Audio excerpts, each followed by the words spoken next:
අද ඔයාලට පට්ට ප්‍රශ්නයක් අරගෙන ආව පුතේ බලන්න A level accounting කරන දරුවෝ බහුතරයක් වරද්ද ගන්න සහ වැරදියට වටහා ගැනීම පට්ට ප්‍රශ්නයක් අද අරගෙන ආවේ ඔයගොල්ලන්ට. පොඩ්ඩක් බලමු අපි මේකට කොහොමද උත්තරේ ගන්න කියලා. ඔයගොල්ලෝ පොඩ්ඩක් ප්‍රශ්න කියවලා බලලා ඔයගොල්ලෝ පොඩ්ඩක් උත්තරේ හිතාගෙන ඉන්න මම පොඩ්ඩක් පැහැදිලි කරන්න කලින්. හරි. අපි ප්‍රශ්න බලන්නමුකෝ. ABC සමාගම විසින් 2025/4 දින රුපියල් මිලියන 4කට යන්ත්‍රයක් ගත්තලු. යන්ත්‍රය අරන් තියෙන්නේ 25/4 2025/5 දින රුපියල් මිලියන 1ක වියදමක් දරලා මේ යන්ත්‍රය ස්ථාපනය කිරීම ආරම්භ කරාලු. 3 2025/7 දින යන්ත්‍රය ස්ථාපනය කරලා අවසන් කරාලු. ඒක එදා ඉඳලා භාවිතයට ගන්න පුළුවන් වෙලා තිබ්බලු. කෙසේ නමුත් මෙම යන්ත්‍රය භාවිතයට ගනු ලැබුවේ 2025/10 දින සිටලු. අපේ ප්‍රශ්නය අහන්නේ LKAS 16ට අනුව මෙම යන්ත්‍රය ක්ෂය කිරීම ආරම්භ කරන්නේ කවදා ඉඳලාද කියලායි අහන්නේ. ක්ෂය කිරීම ආරම්භ කරන්න ඕනේ. එතකොට ඔයාලට පේනවා මෙතන දින 4ක් තියෙනවා.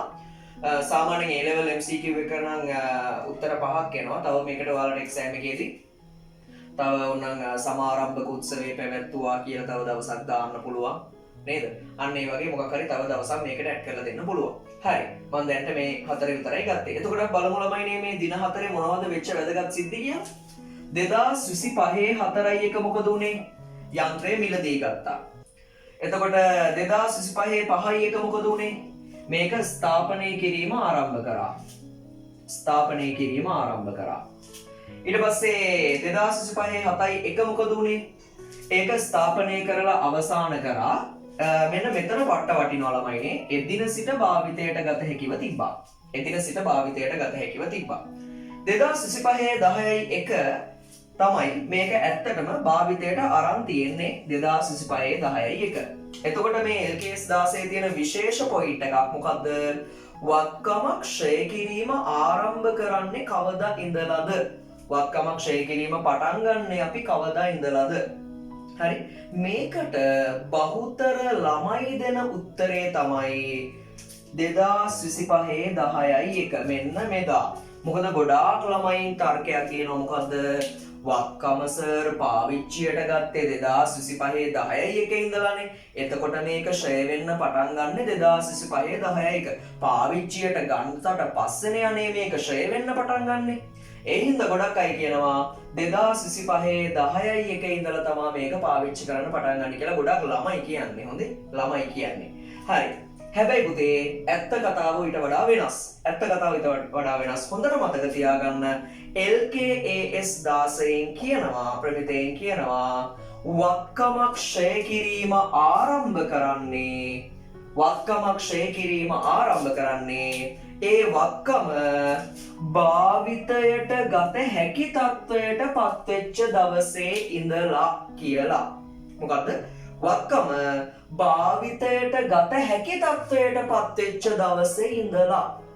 ඇත්තටම භාවිතයට ගත්ත ඩේට් එක ඇත්තටම වැදගත් නෑ පුතේ. අපි වත්කම ක්ෂය කරන්න පටන් ගන්නේ අපිට වත්කම භාවිතයට ගත හැකි තත්ත්වයට පත්වෙච්ච දවසේ ඉඳලා වත්කම ක්ෂය කිරීම ආරම්භ කරනවා. වත්කම සත්‍ය ලෙසම භාවිතයට ගත්ත දිනය නොසලකා හරිනවා වත්කමක් ක්ෂය කරනකොට. එහෙනම් මොකද්ද අපේ තියරිය? එහෙනම් ඔලුවට දාගන්න. පෑනක් අරගෙන කොහෙන් හරි ලියා ගන්න. මොකද්ද? වත්කම ක්ෂය කිරීම ආරම්භ කරන්නේ කවදා ඉඳලාද? වත්කම භාවිතයට ගත හැකි තත්ත්වයට පත්වෙච්ච දවසේ ඉඳලා. එහෙම නැතුව භාවිතයට ගත්ත දවසේ ඉඳලා එහෙම නෙමෙයි. එහෙනම් මේකට උත්තරේ මොකද්ද?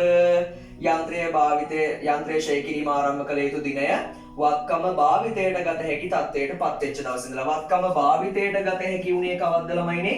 හයි කරලා ඉවර වුණ දවස 2025/7. එහෙනම් මේකට නිවැරදි පිළිතුර වෙන්නේ 2025/7. අන්න.